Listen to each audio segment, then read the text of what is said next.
الحمد لله الذي بنعمته تتم الصالحات، وأشهد أن لا إله إلا الله وحده لا شريك له، وأشهد أن محمدا عبده ورسوله لا نبي بعده. اللهم صل وسلم على محمد وعلى آله وأصحابه ومن اهتدى بهديه إلى يوم الدين. يا أيها الذين آمنوا اتقوا الله حق تقاته ولا تموتن إلا وأنتم مسلمون. kaum muslimin wal muslimat rahimakumullah. Kajian Madarijus Salikin pagi hari ini insyaallah melanjutkan pembahasan dalam tema 3 keharusan di dalam rahasia taubat, lataifu asrarit taubat. Ini telah kita mulai pada beberapa pertemuan yang lalu, dan kita telah sampai pula pada ucapan Imam Ibnu Qayyim bahwa hendaklah orang-orang yang melakukan dosa menyadari 5 hal. Ini mengulang saja dulu. Pelajaran hari ini insyaallah pada halaman 291 di buku, atau halaman 9 pada ringkasan yang telah dikirimkan. Kata Imam Ibnu Qayyim, setiap orang yang telah jatuh kepada dosa berupayalah untuk menyadari 5 hal. Yang pertama, sadarilah bahwa Anda telah melanggar. Menyadari bahwa kita telah melakukan pelanggaran ini akan melahirkan pengakuan terhadap dosa. Karena orang-orang yang tidak menyadari bahwa dirinya telah melanggar, kemungkinan besar tidak akan mengakui berdosa. Padahal pengakuan dosa bagian dari taubat. Anda lihat Nabi Adam alaihissalam setelah beliau berdosa, hal pertama dilakukan oleh Nabi Adam alaihissalam adalah pengakuan berdosa. Rabbana zalamna anfusana. Ya Allah, kami benar-benar telah berbuat zalim terhadap diri kami. Alias dosa. Nabi Yunus alaihissalam ketika beliau telah dibuang oleh penghuni kapal, diterkam oleh ikan besar, beliau sadar dengan dosa. Sadar terhadap dosa akhirnya membuat Yunus alaihissalam mengakui dosa. La ilaha illa anta subhanaka inni kuntu minadh dhalimin. Inni kuntu minadh dhalimin. Aku benar-benar orang yang telah melakukan kesalahan. Orang-orang yang tidak menyadari dosa, mereka tidak akan mengakui dosa. Bahkan orang-orang yang tidak sadar berdosa akan relatif membenarkan dosa-dosa. Ini sangat berbahaya. Ketika Anda berdosa dan Anda sibuk membenarkan, sibuk mencari pembenaran. Saya darurat, saya A, saya W. Anda sibuk mencari pembenaran. Pembenaran Anda terhadap dosa karena Anda tidak sadar bahwa Anda telah melanggar. Ini pertama. Nomor 2, kata Imam Ibnu Qayyim, setiap orang yang berdosa usahakan menyadari ancaman. Setelah Anda mengakui berdosa, sadarilah ancaman Allah atas dosa Anda. Kalau Anda orang yang suka ghibah, ancaman Allah Subhanahu wa taala melalui Rasulullah, kemungkinan aib Anda akan dibongkar oleh Allah. Kalau Anda orang yang masih nekat makan riba, ancaman Allah bahwa Anda akan dilaknat, dikutuk, dan kemungkinan kekayaan Anda akan hancur.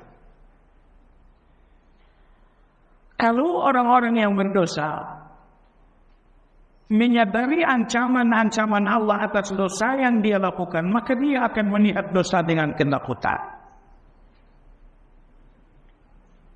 Dia akan melihat dosanya dengan pandangan ketakutan, karena ia telah melihat ancaman-ancaman Allah pada dosa. Dosa dalam agama kita ada dua, dosa besar dan dosa kecil. Apa yang membedakan dosa besar dan dosa kecil? Semua dosa kecil dilarang tanpa menyebutkan ancaman. Misalnya, orang-orang yang membuka pandangannya terhadap yang haram, melihat lawan jenis berlama-lama, dilarang dalam agama kita. Tapi apa ancaman Allah bagi pelaku hal seperti ini? Ancamannya secara definitif tidak ada. Maka ini dinamakan dengan dosa. Ini dinamakan dengan dosa besar, dinamakan dengan dosa kecil. Adapun dosa-dosa yang disertai dengan penjelasan ancaman, semuanya adalah dosa besar. Misalnya kalian makan riba, kalian akan dikutuk. Harta kalian akan hancur. Dosa disertai dengan ancaman, ini dinamakan dengan dosa besar. Baik, Imam Ibnu Qayyim rahimahullah mengatakan, sadari ancaman Allah di setiap dosa-dosa Anda, niscaya Anda akan melihat dosa dengan pandangan rasa takut. Kesadaran yang ketiga, kata Imam Ibnu Qayyim, orang-orang yang telah berdosa, coba Anda sadari, Anda renungkan, kenapa Allah biarkan Anda jatuh dalam dosa? Allah mampu menghalangi Anda tidak berdosa, tapi Allah abaikan saja dan akhirnya Anda jatuh kepada dosa. Selanjutnya Imam Ibnu Qayyim mengatakan, orang-orang yang merenungi dosanya, merenungi dalam arti hikmah, kenapa Allah membiarkannya jatuh kepada dosa? Kata Imam Ibnu Qayyim, dia akan menemukan 9 ma'rifatullah di dalam dosa. Ternyata jemaah sekalian, ada bagian-bagian ma'rifatullah dalam catatan Ibnu Qayyim dalam buku ini 9. 9 ma'rifatullah, 9 perkenalan dengan Allah yang tidak mungkin atau yang tidak ditemukan kecuali orang-orang berdosa. Hanya orang-orang berdosa saja yang paling menyadari 5 ma'rifatullah ini. Ma'rifatullah yang pertama, kata Ibnu Qayyim, bahwa para pendosa menyadari nama Allah Al-Aziz. Di dalam dosa Anda melihat nama Allah Al-Aziz. Aziz artinya Allah Maha Perkasa. Apa keperkasaan Allah dalam dosa Anda? Bukankah Anda pada awalnya dan sesungguhnya tidak mau berdosa? Anda tidak ingin berdosa. Tapi ketika dosa itu telah jadi catatan Allah, Anda tidak mampu menahannya tidak terjadi. Lihat bagaimana keperkasaan Allah melalui takdir membuat Anda jatuh kepada dosa walau pada dasarnya Anda tidak suka. Tidak suka Anda, bencinya Anda dengan dosa tidak membuat Anda selamat. Ketika dosa itu benar-benar telah menjadi catatan takdir. Ini keperkasaan Allah di dalam dosa. Kemudian di antara ma'rifatullah di dalam dosa ini sangat penting sekali,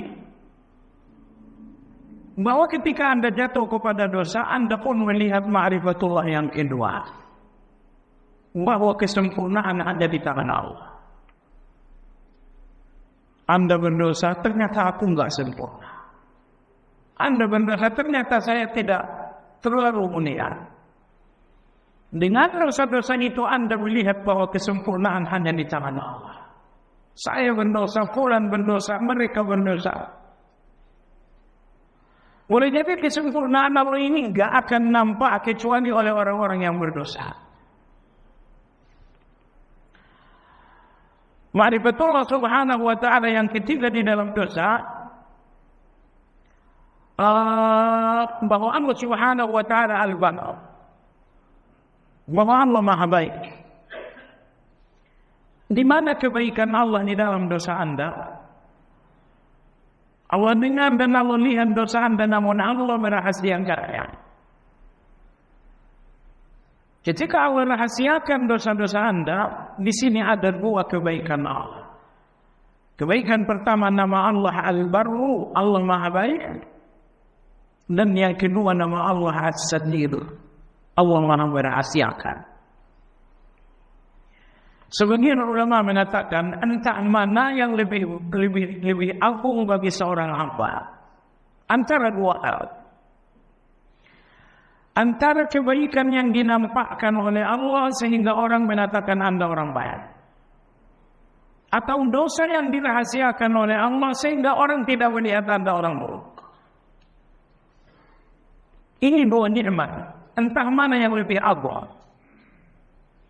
Kebaikan Anda yang Allah nampakkan sehingga semua orang mengatakan fulan adalah orang baik. Nomor dua, kejahatan Anda yang dirahasiakan oleh Allah sehingga orang tidak melihat kejahatan itu. Kata ulama kita, antara dua nikmat ini entah mana yang paling agung, entah mana yang paling besar bagi seorang hamba. Kalau bagi Anda mana yang lebih agung? Kebaikan Anda yang dinampakkan oleh Allah atau dosa Anda yang dirahasiakan oleh Allah? Mana yang lebih besar bagi Anda? Dalam kajian kita tentang nama Allah As-Satir atau Al-Jabbar, kita telah sampaikan bahwa Allah menutupi dosa seorang hamba dengan menonjolkan kebaikan-kebaikannya. Allah menutupi kesalahan seorang manusia dengan memperlihatkan kebaikan-kebaikannya. Sehingga dua nikmat ini Allah satukan dan tidak dipisahkan oleh Allah. Bagaimana Allah merahasiakan dosa Anda? Dengan memperlihatkan kebaikan-kebaikan Anda. Baiklah, ma'rifatullah yang kedua dalam dosa. Dan yang keempat, orang-orang yang berdosa, kata Imam Ibnu Qayyim, akan melihat latif kelembutan Allah. Di mana kelembutan Allah dalam dosa? Bahwa Allah subhanahu wa ta'ala tidak menghukum dengan spontan. Anda berdosa hari ini dan hukuman itu tidak datang hari ini. Hukuman itu juga mungkin tidak datang besok. Tidak datang dalam seminggu. Allah tangguhkan hukuman sampai Anda melihat pintu taubat, lalu Anda bertaubat dan akhirnya hukuman itu tidak datang. Subhanallah, ini kelembutan yang luar biasa, kemahabaikan yang luar biasa. Bahwa Anda berdosa, lalu Allah tangguhkan hukuman sampai akhirnya Anda sadar dan taubat, ketika itu hukuman benar-benar tidak datang. Ini kelembutan Allah berikutnya. Walau yu'aqibullahu an-nasa bima kasabu ma taraka 'ala dhahriha min dabbah. Kalau setiap kali kalian berdosa langsung dihukum oleh Allah, kalian sudah tidak ada lagi di muka bumi. Kalian sudah lenyap dengan dosa-dosa kalian. Walakin yu'akhiruhum ila ajalin musamma. Tapi Allah subhanahu wa ta'ala menangguhkan hukuman itu. Ditangguhkan.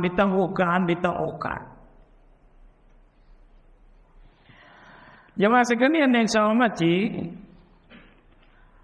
orang-orang yang berdosa terdiri dari 3 kategori.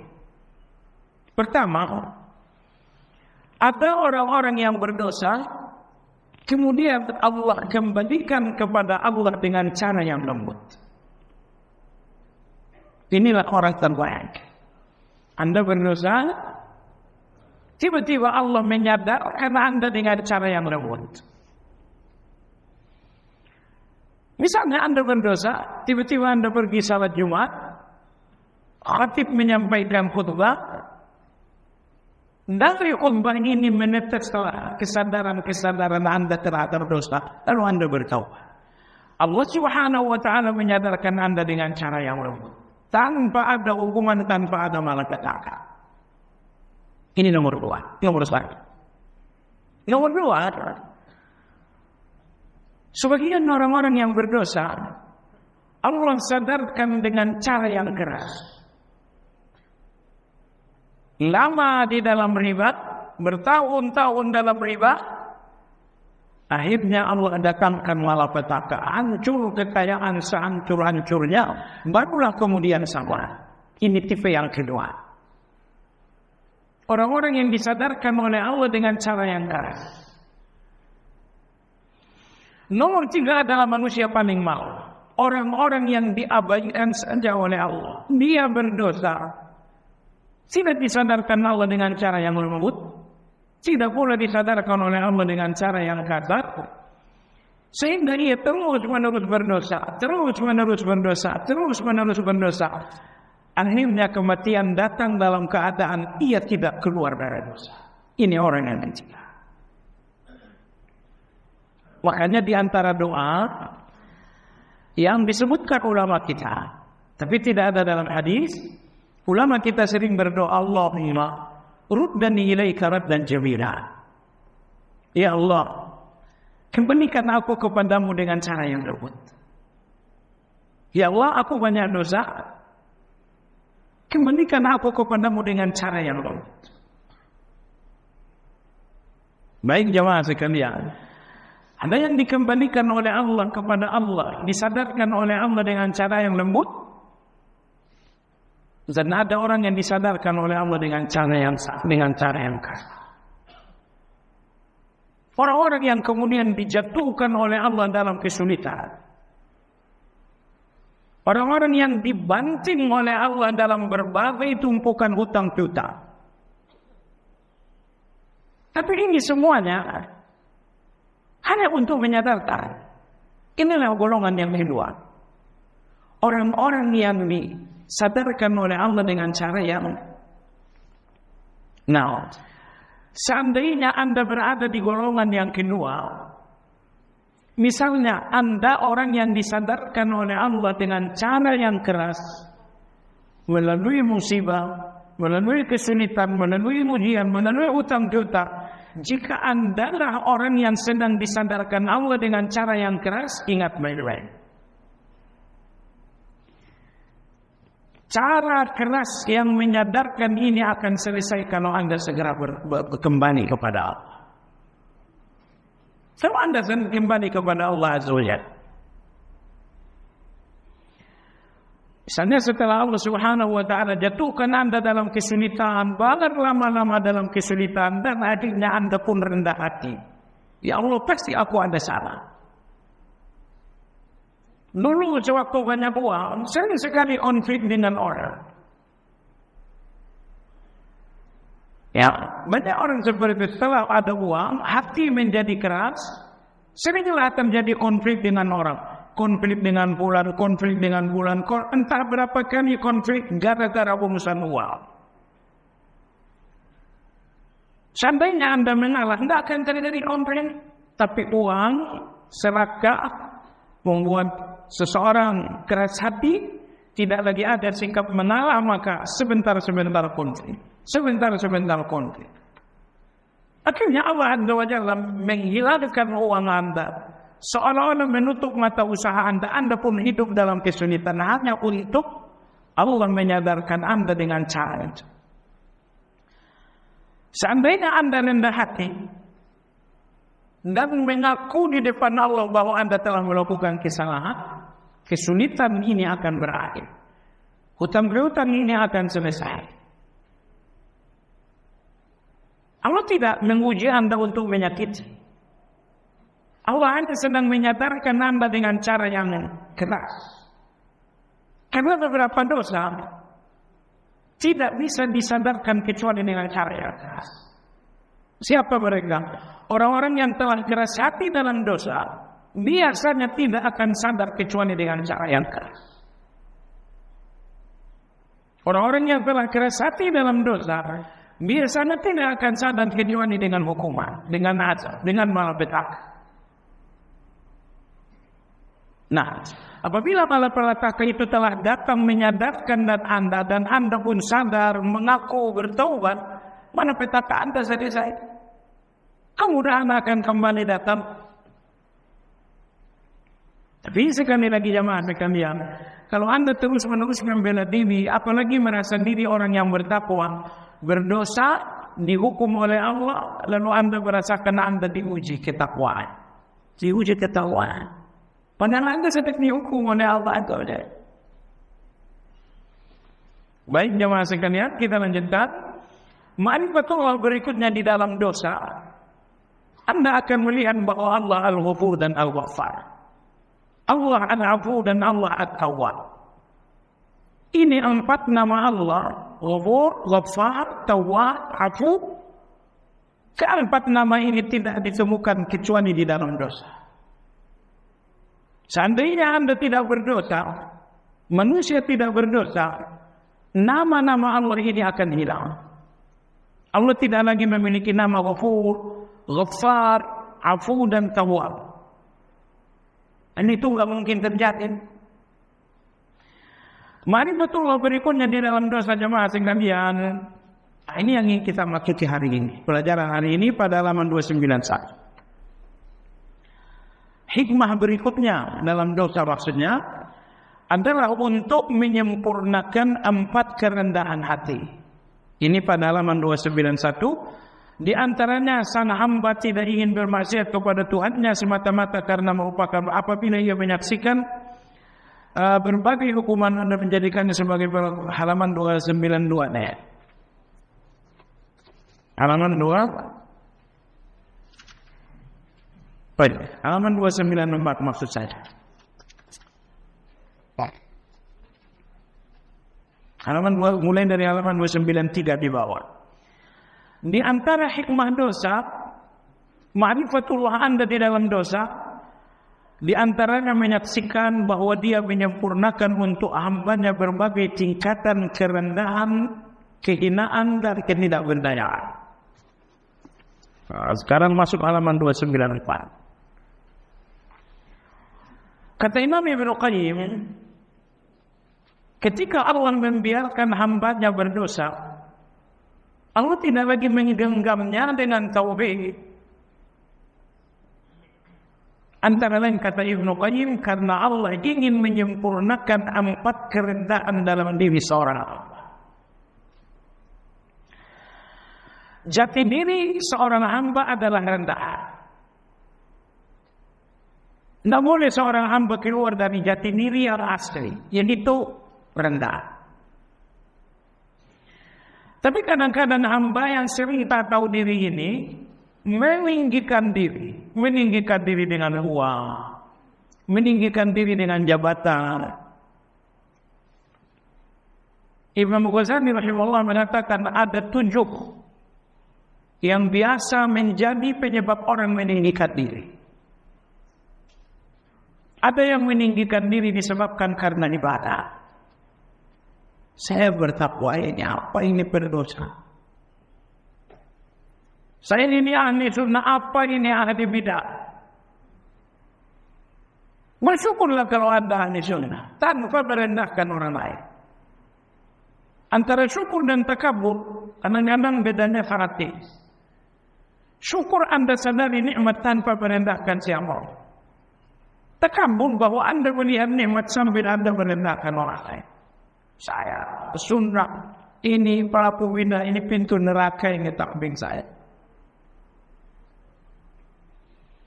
Anda melihat diri Anda di dalam tauhid dan melihat semua orang hancur dalam syirik. Coba sekali cukuplah Anda melihat nikmat dalam diri Anda tanpa menilai orang lain. Cara-cara Anda menilai orang lain menunjukkan bahwa nikmat ini takabur dalam hati Anda. Orang-orang yang baik, orang-orang yang berhati bersih, ketika mereka melihat nikmat ketaatan dalam diri mereka dan melihat dosa pada orang lain, mereka melihat dosa orang lain seperti melihat musibah pada orang lain. Sebulan ini makan riba, saya tidak melihatnya sebagai pendosa dalam hal ini yang mesti dimarahi, dibenci, tapi saya melihat musibahnya, dosanya adalah musibah Allah dunia. Kalau Anda melihat dosa-dosa orang lain bagaikan melihat musibah, maka Anda melihat orang-orang yang berdosa itu dengan kasih sayang. Sayangnya Anda tidak melihat dosa orang lain sebagaimana melihat musibah, sehingga dosa orang lain ini tidak membuat Anda sayang dan cinta kepada mereka. Ini hal pertama yang membuat seorang meninggikan diri. Ibadah. Anda zikir pagi, zikir petang, dan kawan Anda selesai sholat langsung keluar. Mestinya Anda tidak perlu menilai orang lain. Tapi kadang-kadang setan ingin merusak amal, maka setan menggunakan amal ini sebagai celah untuk Anda merendahkan orang lain. Ini yang rusak. Nomor 2, kadang-kadang manusia meninggikan diri disebabkan karena ego. Disebabkan karena ego. Berjuang mencari S1, mati-matian mencari S2, habis-habisan mencari S3. Apa ini? Kadang-kadang untuk membesarkan diri. Itu di kalangan akademisi. Tapi di kalangan kita penuntut ilmu ini juga nggak ada halangan juga. Kita yang hanya ngaji 3 kali seminggu, 4 kali seminggu, ya. Lalu dengan mudahnya kita mengatakan bulan ini nggak ngerti apa-apa. Nggak usah menilai orang lain.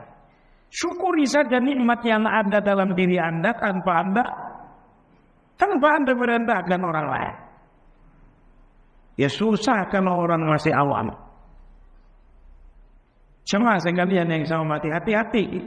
Ini hal kedua manusia jadi sombong, meninggikan yaitu ilmu, yaitu pendidikan. Hal ketiga yang membuat manusia menyombongkan diri adalah fisik yang bagus. Hidungnya mancung, matanya luar biasa, pipinya, postur tubuhnya. Karena ototnya bagus, kemana-mana pakai kaos ketat gitu kan. Ototnya bagus. Sudah nge-gym rupanya bangsa 5 tahun, kebentuklah otot-otot nih. Seolah-olah tidak ada baju yang longgar.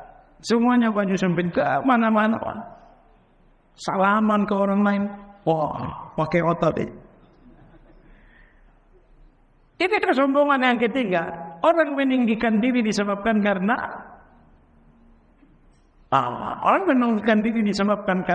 kesempurnaan. Karena kulitnya yang bagus, akhirnya menyombong batin karena hidungnya yang mancung. Yang ribet kalau hidungnya besek, sombong pula. Kalau hidungnya mancung, sombong masih ada modal. Hal ketiga membuat seseorang meninggikan diri. Hal keempat membuat seorang meninggikan diri adalah an-nasab, garis keturunan. Kalau orang-orang seberang saya tidak mengerti. Apalagi suku Lampung saya tidak mengerti. Apalagi suku Batak makin saya tak mengerti. Bagaimana orang Timur, apalagi orang Timur, saya paling tidak mengerti. Apa maksud Anda dengan suku-suku ini semua? Takabur yang keempat, tinggi diri yang keempat adalah tinggi diri karena garis keturunan. Tinggi diri berikutnya jemaah sekalian, atau takabur berikutnya jemaah sekalian, al-mal, harta,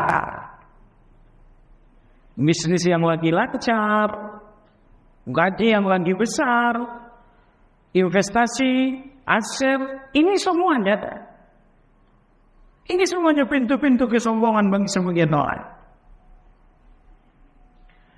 Kesombongan yang keenam jemaah sekalian adalah al-quwat, kekuatan. Kuat karena jabatan, kuat karena tubuh, kekuatan dengan segala bentuknya, termasuk pintu ketinggiannya. Dan takabur yang ketujuh, tinggi diri yang ketujuh adalah tinggi diri disebabkan karena popularitas, disebabkan karena tenar, di mana-mana dia dikenal. Nah, dalam catatan Imam Ghazali ini 7 pintu-pintu takabur. Maka di sini Imam Ibnu Qayyim rahimahullah mengatakan, kenapa Allah Subhanahu wa taala membiarkan seorang manusia jatuh kepada dosa? Karena Allah ingin menyempurnakan 4 kerendahan diri. Di depan orang Anda nggak perlu rendah diri jemaah sekalian. Tapi di depan Allah, rendah diri Anda adalah keharusan. Imam Ibnu Rajab rahimahullah ta'ala beliau mengatakan sebagian orang membungkus ujub dengan rendah diri supaya dia dinamakan rendah diri. Aslinya ujub tapi dibungkus dengan rendah diri. Orang seperti ini sangat banyak kata Imam Ibnu Rajab. Misalnya dia baca Quran dalam satu hari anggaplah 5 juz. Tapi ketika bicara dengan kawan nggak seberapa, cuman sedikit. Dia mencoba merendah, tapi supaya orang mengatakan dia rendah diri. Jadi kata Ibnu Rajab al-Hambali, ada orang-orang, bahkan banyak orang-orang yang menampakkan rendah dirinya supaya dipuji rendah diri. Cuma sehingga ilmu hati ini ilmu yang sangat halus. Ya, maka hati-hatilah dengan rendah diri yang Anda nampakkan. Karena orang yang menampakkan rendah diri adalah orang yang ingin mendapatkan nilai rendah diri dari manusia. Baik jemaah sekalian, kerendahan diri yang pertama di dalam dosa, Anda lihat 2 halaman 294. Ini adalah kerendahan diri yang mustarakah, kerendahan diri yang bersifat umum. Apa itu rasa rendah diri karena rasa butuh? Ya, rendah diri disebabkan karena rasa butuh. Rasa butuh membuat semua orang merendah. Ketika Anda sedang butuh kerjaan kepada seseorang, Anda lihat bagaimana Anda merendahkan diri. Tolong Bapak, tolong bagaimana dengan anak-anak saya? Rasa butuh membuat seseorang merendah. Ini rendah diri yang pertama. Rendah diri karena rasa butuh. Kemudian rendah diri yang kedua, ya, rendah diri yang kedua ini adalah rendah diri khusus untuk orang-orang yang ahli ibadah. Apa itu? Kerendahan diri karena ketaatan. Setiap ketaatan Anda adalah kerendahan diri. Makanya dalam agama kita orang-orang yang tidak taat dinamakan takabur. Nabi kita bersabda, al-kibru batarul haq. Takabur itu menolak kebenaran. Penolakan terhadap kebenaran adalah ketakaburan dan kesombongan. Ini rendah diri yang kedua, yaitu rendah diri karena ketaatan. Kemudian rendah diri yang ketiga adalah rendah diri karena cinta. Cinta membuat seseorang selalu merendah. Dan yang keempat adalah rendah diri karena dosa. Dosa membuat seseorang merendah. Nah, jadi kata Ibnu Qayyim, inilah 4 kerendahan seorang hamba di depan Allah. Terkadang hamba merendah karena rasa butuh. Ya Allah, berikanlah kesehatan. Ya Allah, berikanlah kecukupan. Kalau engkau tidak memberikan kecukupan, hamba akan selalu dalam kesulitan. Ini kerendahan yang pertama di depan Allah. Kerendahan karena rasa butuh. Yang kedua adalah dhullut ta'ah, kerendahan diri karena taat. Nah, ini satu rahasia besar. Setiap ketaatan akan membuat seseorang berjiwa rendah. Ibnu Qayyim mengatakan, Anda lihat, orang-orang yang sombong, ketaatan mereka sangat lemah. Ketaatan mereka kepada Allah sangat buruk. Salatnya buruk, puasanya buruk, tilawahnya buruk. Ya, karena orang-orang yang punya ketaatan yang baik kepada Allah, bagaimanapun hatinya akan menjadi rendah. Datang waktu subuh Anda taat kepada Allah, datang waktu zuhur Anda taat kepada Allah. Ketaatan demi ketaatan, sadar atau tidak sadar, membuat Anda berjiwa rendah. Nomor 3, seseorang merendah disebabkan karena cinta. Orang yang cinta kepada Allah tidak mungkin membesarkan diri. Ya, cinta selalu membuat orang merendah. Dan yang keempat, zullu al-ma'asiyah. Seseorang merendah disebabkan karena dosa. Nah, jadi ma'rifatullah berikutnya di dalam dosa ini, bahwa dengan dosa Anda terhadap menuju kerendahan diri. Karena ada kerendahan diri di depan Allah yang tidak diperoleh kecuali karena dosa. Terkadang Anda merendah karena cinta, karena taat, karena rasa butuh. Tetapi kerendahan diri yang luar biasa, bahwa Anda merendahkan diri karena dosa-dosa. Jemaah sekalian, kalau tidak ada dosa-dosa yang membuat kita merasa rendah, hati kita akan terbakar dengan takabur. Amal-amal saleh kita ini akan lenyap dengan itu. Tapi tidak sempat kita ujub dengan amal-amal saleh, karena kita pun sibuk melihat dosa-dosa. Jadi, dosa-dosa membuat seseorang rendah. Rendah yang membuatnya tidak punya kesempatan untuk ujub dan takabur. Tidak selamat seseorang dari ujub dan takabur kecuali dengan kerendahan.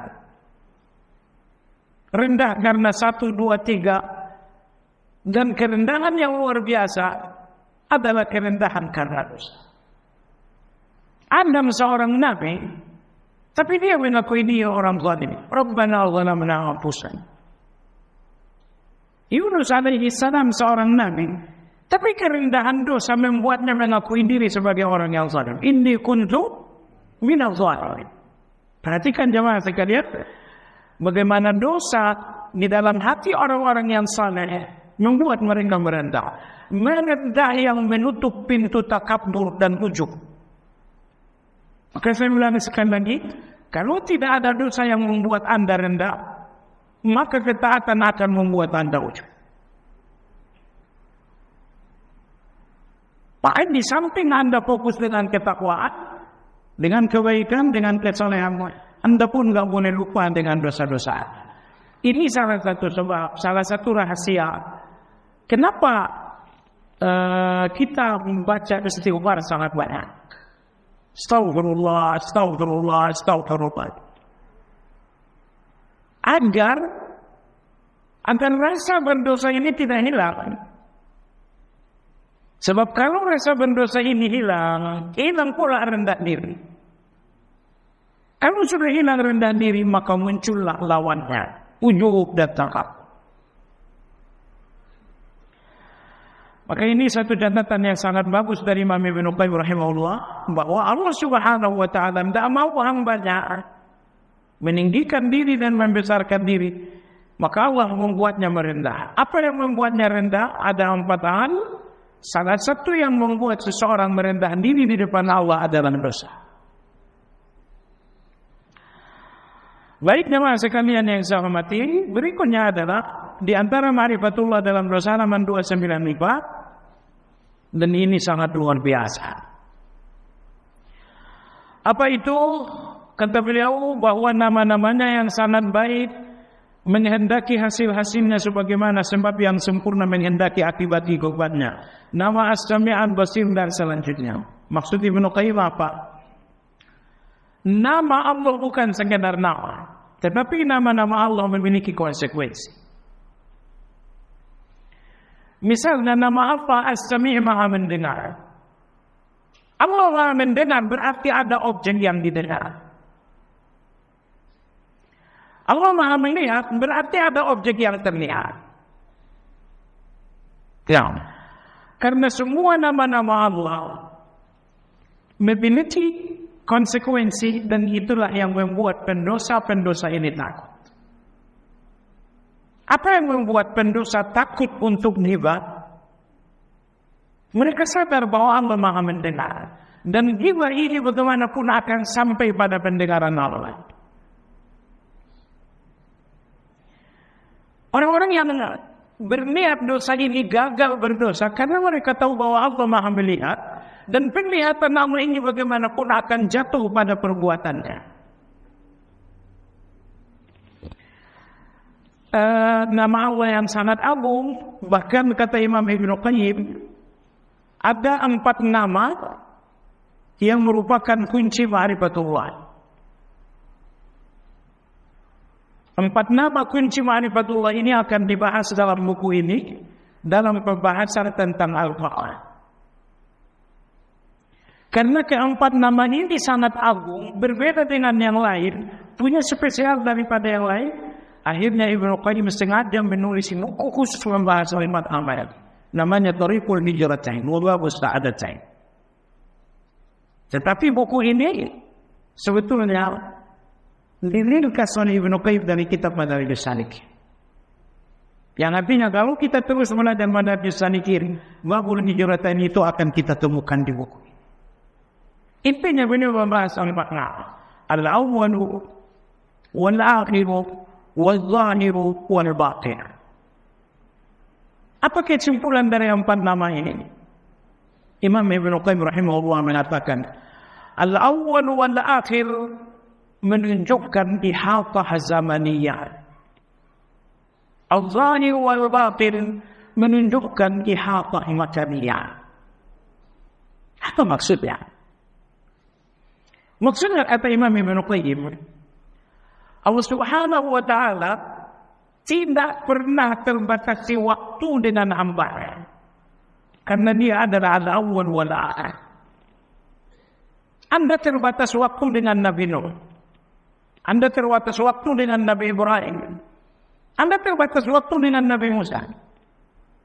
Tetapi Allah adalah al-awwal wal akhir, maka tidak ada batas waktu antara Allah dengan semua manusia. Manusia yang pertama Allah melihat mereka, dan manusia yang terakhir Allah pun ada bersama mereka. Maka ketika Allah mengatakan wal awwal wal akhir, Allah Maha awal, Allah Maha akhir, Allah ingin mengatakan, wahai manusia, tidak ada batas waktu yang memisahku dari kalian. Kalian terpisah dari Nabi Sulaiman, terpisah dengan batas waktu. Tapi Allah al-awwal wal akhir tidak pernah terpisah dari manusia dengan batas waktu. Baik. Ketika Allah kemudian menamai dirinya dengan al-zahir wal batin, Allah Maha tinggi, Allah Maha dengar. Allah Maha tinggi bersemayam di atas arat. Namun kemahatinggian itu tidak lantas menghilangkan kemahadekatan Allah. Allah Maha tinggi, namun Allah dekat dengan manusia. Allah Maha dekat dengan manusia, meski Allah Maha tinggi. Ini namanya ihatah makaniyah, bahwa tidak ada ruang yang membatasi Allah dengan manusia. Kalau Allah dekat, tiada batas dengan manusia, artinya kan tidak ada ruang yang memisah Allah dengan manusia. Jemaah sekalian, al-awwal wal akhir wal zahir wal batin. Kata Imam Ibnu Qayyim, keempat nama ini membuktikan tidak ada batas waktu yang memisah Allah dengan manusia dan tidak ada batas ruang yang memisah Allah dengan manusia. Kita terpisah dari manusia kadang-kadang bukan karena terpisah karena batas waktu, tapi terpisah karena ruang. Dia di sana, Anda di sini. Anda dan dia berada dalam satu waktu tapi terpisah oleh ruang. Ya kan? Tetapi Anda dengan Nabi Isa terpisah dengan ruang, terpisah dengan waktu. Tetapi Allah Azza wa Jalla, Dialah al-awwal wal akhir, maka tidak ada waktu yang memisah Allah dengan semua hamba. Dia adalah al-zahir wal batin, maka tidak ada ruang yang memisah Allah dengan manusia. Sehingga keempat nama ini, al-awwal wal akhir wal zahir wal batin, menyeret kita, menyeberangkan kita kepada satu pemahaman lain bahwa Allah Maha Hadir. Allah Maha Hadir dengan segala hamba. Tidak ada waktu yang membuat Allah tidak hadir, dan tidak ada ruang yang membuat Allah tidak hadir. Karena Allah itu tidak terbatasi waktu. Karena dia adalah al-awwal wal akhir. Allah pun tidak terbatasi ruang. Karena Allah Subhanahu wa ta'ala al-zahir wal batin. Al-batin Allah Maha dengar. Kalau Allah dekat berarti Allah tidak terbatasi dengan ruang. Jemaah sekalian, renungkanlah keempat nama ini. Al-awwal wal akhir wal zahir wal batin. Allah Maha Awal, Maha Akhir. Allah Subhanahu wa ta'ala al-zahir wal batin. Kesimpulan keempat namanya ini, bahwa Allah tidak terpisah dengan hambanya, tidak terpisah dengan ruang, dan tidak terpisah dengan waktu. Kalau Allah tidak terpisah dari Anda, berarti Allah selalu hadir bersama Anda. Allah selalu hadir karena Allah tidak terpisah dengan Anda. Maka inilah ma'rifatullah yang berikutnya di dalam dosa. Orang-orang yang berdosa menyadari kemahahadiran Allah. Mereka menyadari pandangan Allah. Mereka menyadari pendengaran Allah Azza wa Jalla. Sejumlah nama-nama ini menghasilkan muraqabah. Akhirnya tidak ada keberanian lagi untuk berdosa. Coba sekalian yang saya hormati, pada halaman 295 dalam di buku, di dalam catatan tidak ada, di sini disebutkan satu hadis. Hadis ini menjawab satu pertanyaan. Pertanyaan ini nanti akan dibahas secara khusus oleh Imam Ibnu Qayyim. Apa itu? Coba sekalian, mana yang terbaik? Seorang yang bertaubat dan seorang yang tidak berdosa. Seseorang tidak berdosa dan seseorang telah berdosa tapi taubat. Mana yang terbaik antara orang yang bertaubat dengan orang yang tidak berdosa? Jawabannya adalah hadis. Ternyata jamaah sekalian, orang yang bertaubat lebih mulia daripada orang yang tidak berdosa. Mana dalilnya? Dalilnya ini dia. Hadis yang diriwayatkan oleh Imam Muslim dan Imam Ahmad.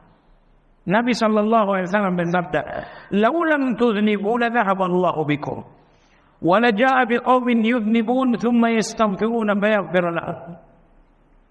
Seandainya kalian tidak berdosa, Allah akan menghilangkan kalian. Lalu menggantikan kalian dengan orang-orang yang berdosa, tapi mereka istighfar, lalu Allah mengampuni mereka. Saya ulangi hadis ini. Seandainya kalian tidak berdosa, Allah hilangkan kalian. Lalu Allah menggantikan kalian dengan orang-orang yang berdosa, tapi bertaubat, kemudian Allah mengampuni mereka. Inilah yang akan menggantikan kalian. Hadis ini memberikan isyarat yang sangat kuat bahwa Allah lebih mencintai hamba yang bertaubat dibandingkan hamba yang tidak pernah berdosa. Allah mencintai pendosa tentu tidak mungkin. Tapi Allah mencintai hamba yang bertaubat melebihi cinta Allah kepada seorang hamba yang tidak berdosa. Seseorang tidak pernah makan riba, artinya tidak berdosa. Dan seseorang pernah makan riba tapi taubat. Pertama tidak berdosa, yang kedua bertaubat. Ternyata nomor dua ini lebih dicintai oleh Allah Azza wa Jalla. Seseorang tidak pernah pacaran, lalu nikah. Atau misalnya seseorang nomor dua adalah seorang pernah pacaran, tapi kemudian taubat. Hamba yang bertaubat lebih dicintai Allah daripada seorang hamba yang tidak berdosa. Dalilnya adalah ada riwayat Muslim dan Imam Ahmad. Baik jemaah sekalian yang saya hormati, insyaallah kajian yang akan datang adalah halaman 297 dalam judul Allah Maha Penyayang. Itu judul beliau, tapi iman maksudnya ini adalah ma'rifatullah berikutnya. Bahwa di dalam dosa Anda akan melihat kegembiraan Allah. Baik, ini pembahasan minggu depan insyaallah taala. Sampai di sini kajian hari ini, mudah-mudahan bermanfaat. Bagi Anda yang bertanya, dipersilakan.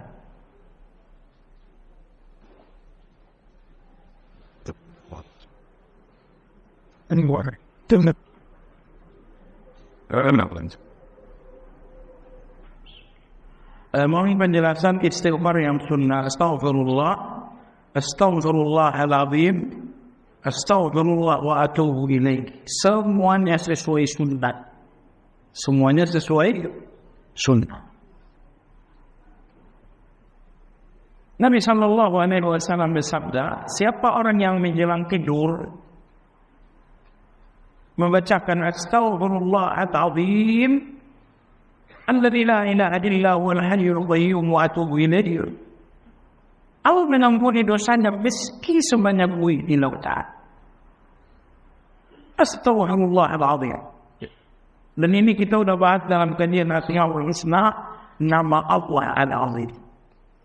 Ulama-ulama kita mengatakan dosa sebanyak buih di lautan diampuni oleh Allah apabila Anda sebutkan kebesaran Allah dalam istighfar. Astaghfirullahaladzim. Seseorang pernah membantah kita, oh enggak ada Al-Azim dalam istighfar. Saya bilang, kamu suka pegang-pegang buku Ustaz lihat? Ya, lihat insyaAllah ada. Astaghfirullahaladzim alladzi la ilaha illa huwal hayyul qayyum wa atubu ilaih. Semuanya adalah sunnah, sesuai sunnah. Astaghfirullahaladzim atau astaghfirullahaladzim alladzi la ilaha illa huwal hayyul qayyum wa atubu ilaih. Seorang makmum salat subuh melakukan doa kunut sendiri padahal imam tidak melakukan apa, salatnya tetap sah. Pertama, makmum ini berdosa karena dia mengabaikan perintah Nabi SAW. Nabi bersabda, innama ju'ilal imam liutamma bihi. Ikuti imam, kata Nabi. Perintah Nabi ikut imam, dia tak nulis, dia berkunut juga. Nomor dua, apabila dia terlambat mencapai dua rukun amali, dua rukun perbuatan, maka salatnya batal. Ini dalam mazhab Syafi'i. Kalau sampai dia terlambat mencapai dua rukun perbuatan, salatnya batal. Imam sujud, dia masih berdiri.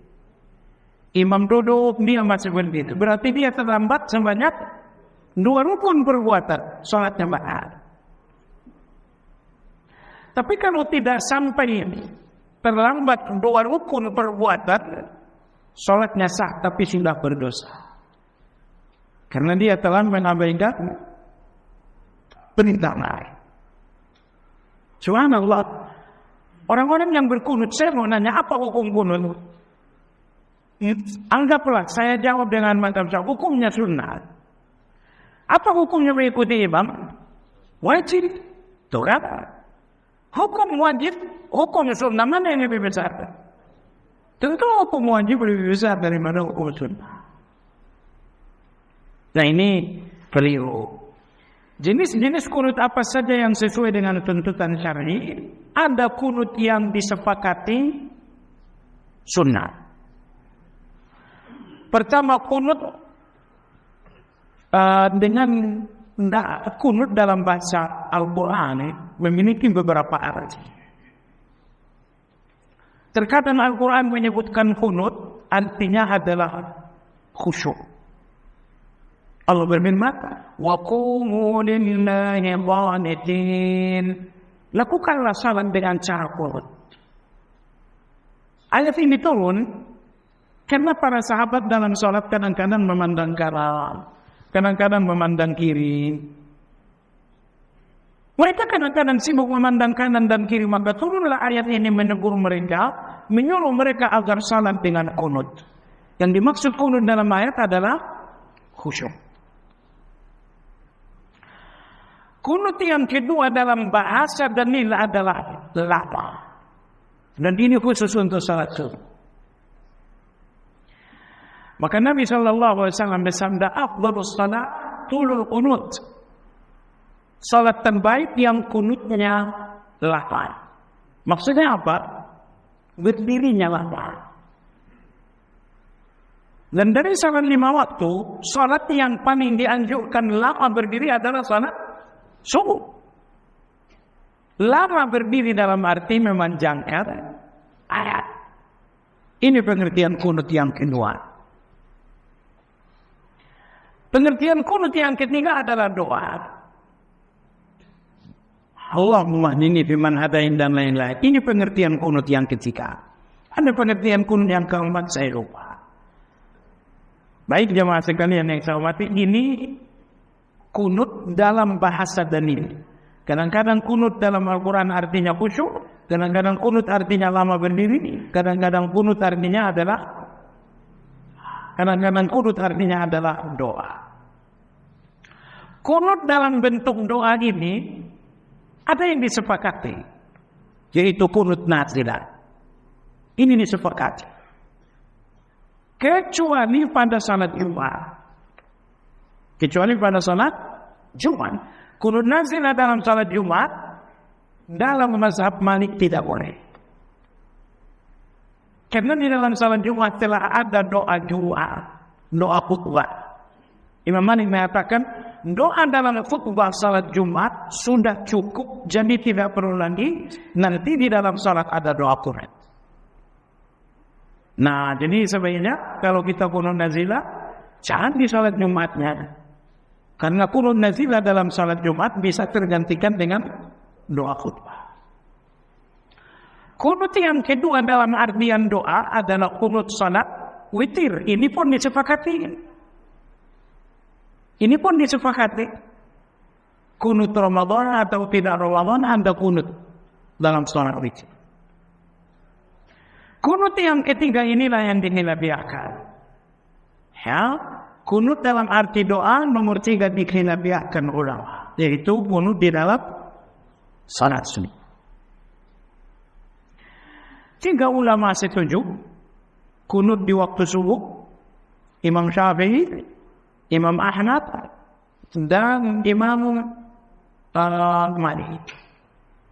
Hanya saja dalam mazhab Ahmad, kunut subuh ini dilakukan sesekali. Anda lihat Imam Ibn Qayyim dalam Zadul Ma'ad, beliau mengatakan kunut subuh disunnahkan tapi sesekali. Sekali ini kunut, besok tidak. Dalam mazhab Syafi'i kunut subuh dianjurkan setiap salat. Satu mazhab menyatakan kunut subuh ini adalah bid'ah, yaitu Imam Abu Hanifah. Ada dalil kunut subuh betul, ada dalil bid'ah kunut subuh. Ibnu Qayyim mengatakan bid'ah kunut subuh adalah tiap hari. Kalau tidak sesekali maka tidak wajib. Karena ada 7 dalil kunut subuh, bukan 1. Oh, ada yang ngadoin, betul hadis ngadoin, tapi kalau berat menjadi hadis apa itu? Hasan bin Bair ini, makanya 3 ulama menerima hadis ini karena jumlahnya 7.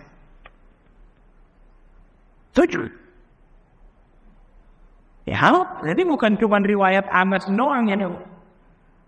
Ada riwayat Ibnu Abbas dan riwayat Abu Hurairah. Imam Nawawi dalam Majmu' mengumpulkan 7 jalur kunut subuh. Kalau misalnya Syekh Ulan mengatakan dhaif, Imam Syafi'i menghasankannya karena jalurnya ada 7. Baik, jemaah sekalian yang kita hormati. Jadi, kunut dalam arti doa disepakati dalam doa yaitu nazilah dan witir, dan dikhilafiahkan dalam satu hal yaitu salat dalam salat subuh. Harusnya, ya, saya kira Anda di Ibnu Qayyim itu pintar. 7 dalil mengatakan kunut subuh dan 1 dalil mengatakan kunut subuh itu bid'ah. Ibnu Qayyim mengumpulkan, mengkompromikan 2 dalil ini. Berarti ada kunut subuh yang sunnah, ada yang bid'ah. Kapan sunnah, kapan bid'ah? Kalau cuma sesekali itu sunnah, tapi kalau setiap hari ada bid'ah. Kata Imam Ibnu Qayyim. Tapi yang lebih penting dari ini saya ingin tegaskan bahwa ini semuanya adalah ijtihad ulama. Dan ijtihad ulama itu tidak mengikat siapapun. Ijtihad ulama itu bukan agama. Mohon maaf, saya tambahkan sedikit. Ada hukum yang langsung dari dalil. Inilah din, inilah agama. Hukum yang langsung dari dalil ini 100% benar, enggak mungkin salah. Hukum yang langsung dari ini enggak mungkin ada khilafiyahnya. Misalnya kutiba alaikumus syiyam, wajib puasa. Wajibnya puasa langsung dari ayat, tidak pakai ijtihad. Ini dinamakan dengan din. Tapi kadang-kadang ada hukum, tapi hubungannya dengan ayat melalui ijtihad. Ini dinamakan ijtihad dan dinamakan din. Nah, kalau din itu mengikat, semua orang harus ikut, tapi ijtihad itu tidak mengikat. Bisa benar, bisa salah, itulah ijtihad, maka dia tidak mengikat. Subhanallah, tapi Imam Malik pernah diminta gubernur Madinah agar Muwatta menjadi mazhab resmi di Madinah. Imam Malik ulama besar, gurunya para imam, beliau mengatakan, jangan jadikan mazhab jalan beragama bagi orang Madinah. Karena boleh jadi hari ini aku berpendapat A, besok aku berpendapat B. Perhatikan bagaimana Imam Malik protes menolak mazhabnya dijadikan agama. Sadar beliau imam. Tiba-tiba muncullah orang-orang fanatis. Orang-orang fanatis ini menginginkan agar ijtihad gurunya harus jadi agama bagi semua orang. Guru Anda mengatakan, ya itu ijtihad. Tapi kalau Anda berikut kata guru saya, agama Anda nggak benar. Nah, jemaah sekalian. Jadi sebagian kawan-kawan yang lagi yang mempersoalkan A dan B, sebenarnya mereka persoalkan itu nggak lebih dari ijtihad guru. Guru kalian berpendapat demikian, iya kalau itu pendapat guru, itu bukan agama. Bisa benar, bisa salah. Kalau agama itu 100% benar, tapi kalau ijtihad guru bisa benar, bisa, maka pendapat guru Anda itu bukan agama. Kalau itu bukan agama, kenapa Anda mengikat orang dengan pendapat guru? Yang tidak ikut pendapat guru saya, salah. Oh, Anda berlebihan sekali. Justru ketika Anda jadikan pendapat guru sebagai agama, Anda orang yang gagal dalam belajar. Waliyahumillah. Ini terjadi pada orang-orang yang fanatik. Seseorang yang salat di mana di pakaian yang digunakannya ada najisnya yang belum dibersihkan secara sempurna, apakah salatnya tetap sah? Seorang salat dan di bajunya ada najis. Ada 2 kemungkinan. Kemungkinan pertama, najis ini sedikit atau banyak. Kalau najis di baju itu hanya sedikit, itu dimaafkan berdasarkan kesepakatan. Najis kategori sedikit dimaafkan. Dalilnya para sahabat ridwanullah ini mereka salat secara jihad dengan pedang-pedang mereka yang masih ada darahnya, tapi mereka telah bersihkan dengan bagus. Sahabat mereka salat, mereka berjihad, ini pedang berlumur darah. Begitu masuk waktu salat, ini pedang cuma dilap, taruh di pinggang lalu salat. Karena dalam situasi perang tidak boleh salat dengan meletakkan senjata. Dalam situasi perang, itu yang dinamakan salatul khauf, tidak boleh salat dengan meletakkan senjata. Salah satu syarat salat dalam situasi perang, salat samurai harus di pinggang ada. Sahabat-sahabat ketika akan salat, ini samurai mereka itu dilap dengan apa namanya, dengan daun-daun, taruh di pinggang mereka salat. Kalau pedang ini cuma dilap oleh para sahabat, darahnya bersih tidak? Enggak mungkin bersih 100%. Ada yang sisa, tapi sedikit berkata. Makanya sedikit najis hukumnya dimakan. Kemungkinan yang kedua, pakaian yang terkena najis itu terlihat setelah salat. Selesai sholat, ternyata ada najis. Najis di pakaian yang terlihat setelah sholat diabaikan. Karena boleh jadi itu terjadi setelah sholat. Orang yang bekerja di bank, tapi bukan sebagaimana pihak-pihak yang disebutkan dalam hadis sebagai cleaning service atau juga apakah bahasanya tetap sama dengan dosa diterimanya. Iya, jadi yang dilaknat dalam riba yang meminjamkan 2 juru tulis, kemudian 2 saksi dan 1 juru tulis. 5 orang ini dilaknat. Selain 5 orang ini tidak dilaknat tapi berdosa. Di mana dosanya? Karena tolong menolong dalam dosa. Oh, saya bukan peminjam, bukan saksi, bukan teller. Saya cuma cleaning service. Saya cuma siapa? Iya. Kalau Anda tidak masuk 5 kategori, Anda selamat dari lahar. Tapi Anda tidak selamat dari dosa membantu. Orang-orang yang saling serang untuk saling bunuh karena salah satu pihak merasa harga dirinya telah diinjak, maka tetap dihukum keduanya masuk neraka jika pihak lain mati terbunuh. Ya, betul. 2 orang kata Nabi, "Idza taqal muslimani bisayfayhima falqatil wal maqtul binnar." Apabila 2 orang muslim saling menyerang, mereka bersepakat bertempur, saling serang menyerang, maka yang terbunuh dan dibunuh di neraka. Oh, saya merasa harga diri saya, ya tahu harga diri Anda diinjak orang, kan hukumannya bukan dibunuh. Saya ini harga diri saya di fitnah misalnya, apa hukuman bagi pelaku dipacu? Ya tidak. Tapi bahwa Anda kemudian membunuh orang yang menghilangkan harga diri Anda menghukum kesalahan melebihi kesalahan. Di situ Anda zalim. Dan karena Anda menghukumnya dengan membunuh, sudah Anda masuk neraka Anda tahu. Waliyahzubillah. Subhanakallahumma wa bihamdika asyhadu an la ilaha illa anta astaghfiruka wa atubu ilaik. Alhamdulillahirabbil alamin. Assalamualaikum warahmatullahi wabarakatuh.